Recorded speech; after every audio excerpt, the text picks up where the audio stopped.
এবার বছরের শুরুতেই হামাসের রকেট হামলায় কাঁপল ইসরায়েল। আরো বিস্তারিত জানিয়ে দিব। এদিকে যুক্তরাষ্ট্র ও দক্ষিণ কোরিয়ার যুদ্ধ চাইলে পরমাণু অস্ত্র গর্জে উঠবে, হুঁশিয়ারি কিমের। এবার ইউক্রেনের জন্য নতুন আতঙ্ক, রাশিয়ার KH-22 মিসাইল। এদিকে ইউক্রেনের হামলায় রাশিয়ার 14 জন বেসামরিক নাগরিক নিহত। আরো জানিয়ে দিব, আবারও জিম্মিদের মুক্তির দাবিতে ইসরায়েলে ভয়াবহ বিক্ষোভ। এবার ইসরায়েলের কাছে জরুরি অস্ত্র বিক্রির অনুমোদন যুক্তরাষ্ট্রের। এদিকে নির্বাচনে ইমরান খানের মনোনয়নপত্র বাতিল। এবং সর্বশেষে জানিয়ে দিব, আবারও লোহিত সাগরে জাহাজে ভয়াবহ হামলা চালিয়েছে হুতি বিদ্রোহীরা। শুনছিলেন সংবাদ শিরোনাম, এখন বিস্তারিত। তবে তার আগে অনুরোধ থাকবে, এই ভিডিওতে একটি লাইক দিন এবং কমেন্টস করে জানিয়ে দিন আপনি কোন জেলা থেকে বা কোথা থেকে আমাদের সাথে যুক্ত রয়েছেন। এবং সংবাদের সর্বশেষ গুরুত্বপূর্ণ আপডেট পেতে চ্যানেলটি সাবস্ক্রাইব করে আমাদের সঙ্গেই থাকুন। এবার বছরের শুরুতেই হামাসের রকেট হামলায় কাঁপল ইসরায়েল। নতুন বছরের শুরুতেই ইসরায়েলি বিভিন্ন শহর লক্ষ্য করে ব্যাপক রকেট হামলা চালিয়েছে ফিলিস্তিনের স্বাধীনতাকামী গোষ্ঠী হামাস। সোমবার সংবাদ মাধ্যম টাইমস অফ ইসরায়েল ও আল জাজিরা তাদের প্রতিবেদনে এই খবর জানিয়েছে। এতে বলা হয়, নতুন বছরের শুরুতে দক্ষিণ ও মধ্য ইসরায়েলে 20টিরও বেশি রকেট ছুড়েছে হামাস। ইসরায়েলি সংবাদ মাধ্যমের বরাত দিয়ে আল জাজিরা জানায়, তেল আবিবের দিকে 20টির বেশি রকেট নিক্ষেপ করা হয়েছে, যার মধ্যে অন্তত 10টি ক্ষেপণাস্ত্র প্রতিরক্ষা ব্যবস্থায় প্রতিহত করা হয়। এ সময় ইসরায়েলের বিভিন্ন শহরে সতর্ক সংকেত বাজানো হয় বলেও প্রতিবেদনে উল্লেখ করা হয়েছে। এদিকে হামাসের ছোড়া একটি রকেটের টুকরো ইসরায়েলের স্থানীয় এক হাসপাতালে গিয়ে পড়লেও এতে হতাহতের কোনো ঘটনা ঘটেনি বলে জানা গেছে। এদিকে অবরুদ্ধ গাজায় ইসরায়েলি সেনাদের হামলায় ফিলিস্তিনের সাবেক ধর্মমন্ত্রী ইউসুফ সালামা নিহত হয়েছেন। বার্তা সংস্থা AFPর বরাত দিয়ে এনডিটিভি জানিয়েছে, রোববার ইউসুফ সালামার বাড়িতে ইসরায়েলি বাহিনী বিমান হামলা চালায় বলে জানায় ফিলিস্তিনি বার্তা সংস্থা ওয়াফা। এছাড়া হামাস নিয়ন্ত্রিত গাজায় স্বাস্থ্য মন্ত্রণালয়ও বিষয়টি নিশ্চিত করেছে। এদিকে যুক্তরাষ্ট্র ও দক্ষিণ কোরিয়ার যুদ্ধ চাইলে পরমাণু অস্ত্র গর্জে উঠবে, হুঁশিয়ারি কিমের।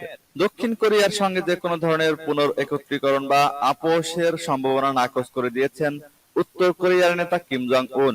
একই সঙ্গে তিনি ওয়াশিংটন ও সিওলকে হুঁশিয়ারি দিয়ে বলেছেন, সম্ভাব্য যে কোনো সামরিক সংঘাতে তার দেশ কঠিন পদক্ষেপ নিতে মোটেও দ্বিধা করবে না। কোরিয়ার সরকারি বার্তা সংস্থা KCNA এ তথ্য জানিয়েছে। রবিবার রাজধানী পিয়ংইয়ং এ এক বক্তব্যে কিম জং উন বলেন, দুই কোরিয়ার সম্পর্ক এখন দুটি শত্রুভাবাপন্ন ও যুদ্ধরত দেশের সম্পর্কে এসে দাঁড়িয়েছে। দক্ষিণ কোরিয়া উত্তর কোরিয়ার সরকার পরিবর্তন করতে চায় বলে তিনি অভিযোগ করেন। কিম বলেন, দক্ষিণ কোরিয়ার সঙ্গে আমাদের সম্পর্কের বাস্তবতা উপলব্ধি করার এটাই সঠিক সময়। ওয়াশিংটন ও সিওল যদি পিয়ংইয়ং এর সঙ্গে সামরিক সংঘাতে যেতে চায়, তাহলে উত্তর কোরিয়ার পরমাণু শক্তি গর্জে উঠতে মোটেও দ্বিধা করবে না। 1953 সালে এক সাময়িক যুদ্ধবিরতির মাধ্যমে দুই কোরিয়ার মধ্যকার সংঘাতের অবসান হয় এবং দুই কোরিয়া আলাদা হয়ে যায়। তখন থেকে এখন পর্যন্ত উত্তর ও দক্ষিণ কোরিয়া যুদ্ধ অবস্থায় রয়েছে, যদিও দুই দেশের সরকারই কোনো একদিন আবারও একত্রিত হয়ে এক দেশে পরিণত হওয়ার আশঙ্কা প্রকাশ করে এসেছে। সূত্র পালস টুডে। এবার ইউক্রেনের জন্য নতুন আতঙ্ক, রাশিয়ার KH-22 মিসাইল। যুদ্ধের ময়দানে ইউক্রেনের জন্য যেন মূর্তিমান আতঙ্ক রাশিয়ার KH-22 সামরিক ক্রুজ মিসাইল। খোদ ইউক্রেনই বলছে, পুরোপুরি অপ্রতিরোধ্য এই ক্ষেপণাস্ত্র। চলমান যুদ্ধে ইউক্রেন জুড়ে KH-22 মিসাইল ছোড়া হয়েছে প্রায় 300টি, যার একটিও ভূপাতিত করতে পারেনি কিয়েভ সেনারা। সোভিয়েত যুগে তৈরি এই মিসাইল পারমাণবিক ও প্রচলিত দুই ধরনের বিস্ফোরক বহনে সক্ষম।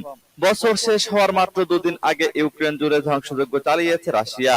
রাজধানী কিয়েভ, খার্কিভ সহ বেশ কয়েকটি শহর কেঁপে উঠেছে একের পর এক রুশ মিসাইল আর ড্রোনের আঘাতে। 22 মাসের যুদ্ধে এর আগে এত জোরালো হামলার সাক্ষী হয়নি দেশটি। একদিনে মোট 158টি ড্রোন ও ক্ষেপণাস্ত্র ছুড়েছে রাশিয়া, যার মধ্যে রয়েছে Shahed drone, KH-101, KH-355 cruise missile, KH-22 storm cruise missile ও ইস্কান্দার ব্যালিস্টিক মিসাইল। এর মধ্যে 114টি ড্রোন ক্ষেপণাস্ত্রই ভূপাতিত করেছে ইউক্রেন। তবে 8টি KH-22 ক্ষেপণাস্ত্রের একটিও ধ্বংস করতে পারেনি কিয়েভ সেনারা। শুধু এবারই নয়, এই যুদ্ধে এখন পর্যন্ত প্রায় 300টি এই সুপারসনিক মিসাইল ছুড়েছে রাশিয়া, যার প্রত্যেকটি আঘাত হেনেছে লক্ষ্যবস্তুতে। আবারও ইউক্রেনের হামলায় রাশিয়ার 14 জন বেসামরিক নাগরিক নিহত। রাশিয়ার বেলগরদ শহরে ইউক্রেনের গোলাবর্ষণে 2 শিশু সহ নিহত অন্তত 14 জন বলে জানিয়েছে মস্কো। রাশিয়ার জরুরি মন্ত্রণালয়ের বরাত দিয়ে রাশিয়ার রাষ্ট্রীয় বার্তা সংস্থা তাস নিউজ জানিয়েছে, বেলগরদ শহরের কেন্দ্রস্থলে ব্যাপক হামলার ফলে এসব হতাহতের ঘটনা ঘটেছে।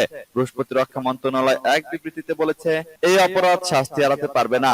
কিয়েভ সরকার ফ্রন্ট লাইনের পরাজয় থেকে মনোযোগ ঘোরানোর চেষ্টা করছে এবং আমাদেরও একই ধরনের পদক্ষেপ নিতে প্ররোচিত করার চেষ্টা করছে।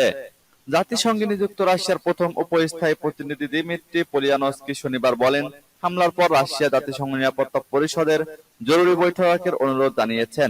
ইউক্রেনে পূর্ণমাত্রার আগ্রাসন শুরুর পর বৃহস্পতিবার রাত থেকে শুক্রবার পর্যন্ত রাশিয়া সবচেয়ে বড় বিমান হামলা চালিয়েছে, যার ফলে কমপক্ষে 40 জন নিহত ও 150 জনেরও বেশি আহত হয়েছে। এরপর ইউক্রেনের এই হামলা আসলো। এবার জিম্মিদের মুক্তির দাবিতে আবারও ইসরায়েলে বিক্ষোভ। গাজায় অস্ত্রবিরতি কার্যকর ও হামাসের হাতে জিম্মিদের মুক্তির দাবিতে ইসরায়েলে আবারও বিক্ষোভ হয়েছে। শনিবার দেশটির রাজধানী তেল আবিবের হোস্টেজ স্কয়ারে শত শত মানুষ বিক্ষোভ করেছে। খবর রয়টার্সের। বিক্ষোভকারীরা প্রধানমন্ত্রী নেতানিয়াহুর বিরুদ্ধে স্লোগান দিতে থাকেন। এ সময় তারা অভিযোগ করেন, প্রশাসন জিম্মিদের মুক্তির বদলে রাজনৈতিক স্বার্থ সিদ্ধিকে বেশি গুরুত্ব দিচ্ছে। বিক্ষোভকারীরা জানান যুদ্ধবিরতি ছাড়া জিম্মিদের ফিরে পাওয়া অসম্ভব, কিন্তু প্রশাসন সমাধানের পথে না হেঁটে পরিস্থিতি আরো ঘোলাটে করে তুলেছে। এ সময় নেতানিয়াহুকে অযোগ্য আখ্যায়িত করে তার পদত্যাগের দাবিও তোলেন তারা। এদিকে ইসরায়েলের কাছে জরুরি অস্ত্র বিক্রির অনুমোদন যুক্তরাষ্ট্রের। ইসরায়েলের কাছে 14 কোটি 75 লাখ মার্কিন ডলারের যুদ্ধাস্ত্র বিক্রির অনুমোদনের ঘোষণা দিয়েছে যুক্তরাষ্ট্র।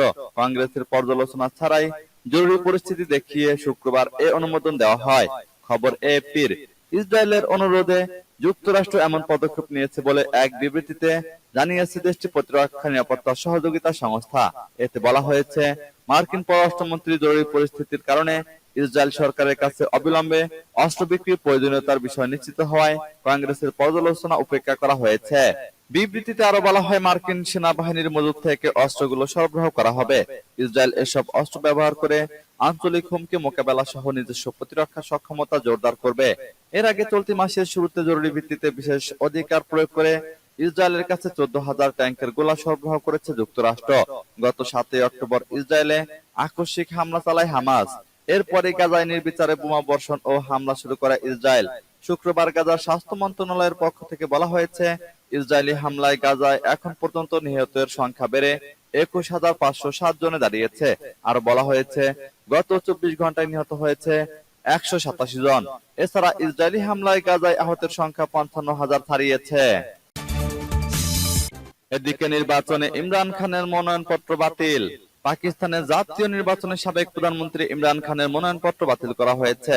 এতে পাঞ্জাব প্রদেশের লাহোর ও মিয়ানওয়ালি শহরের আসন দুটি থেকে নির্বাচনে অংশ নিতে পারবেন না তিনি। শনিবার প্রদেশের আঞ্চলিক নির্বাচন কমিশনের কর্মকর্তারা এ তথ্য জানিয়েছেন। আগামী 8 ফেব্রুয়ারি নির্বাচন সামনে রেখে পাকিস্তান তেহরিকে ইনসাফ প্রধান ইমরান খান লাহোরের NA 122 ও মিয়ানওয়ালির NA 89 আসনে মনোনয়নপত্র জমা দিয়েছিলেন। তবে ইমরান খানের মনোনয়নপত্র বাতিল হলেও লাহোর NA 130 আসনে পাকিস্তান লীগ প্রধান নওয়াজ শরীফের মনোনয়নপত্র গ্রহণ করেছে নির্বাচন কমিশন। ইমরান খানের মনোনয়নপত্র বাতিল নিয়ে NA 122 আসনের রিটার্নিং কর্মকর্তা মোহাম্মদ ইকবালের ভাষ্য, আসনটিতে ইমরান খানের মনোনয়নপত্র নিয়ে 3টি আপত্তি তুলেছিলেন PMLN নেতা মিয়া নাছের। সেগুলো হলো, যিনি ইমরানের পক্ষে মনোনয়নপত্র দাখিল করেছিলেন তিনি এই আসনের ভোটার নন, অসততার অভিযোগে সাজা খাটছেন ইমরান খান এবং সাজা হওয়ার 5 বছরের জন্য নির্বাচনে অযোগ্য ইমরান খান, আর আদিয়ালা কারাগারে বন্দী ইমরান খানের মনোনয়নপত্র সত্যায়ন করেননি কারাগারের প্রধান। অভিযোগগুলোর ভিত্তিতে এই সিদ্ধান্ত নেওয়া হয়েছে।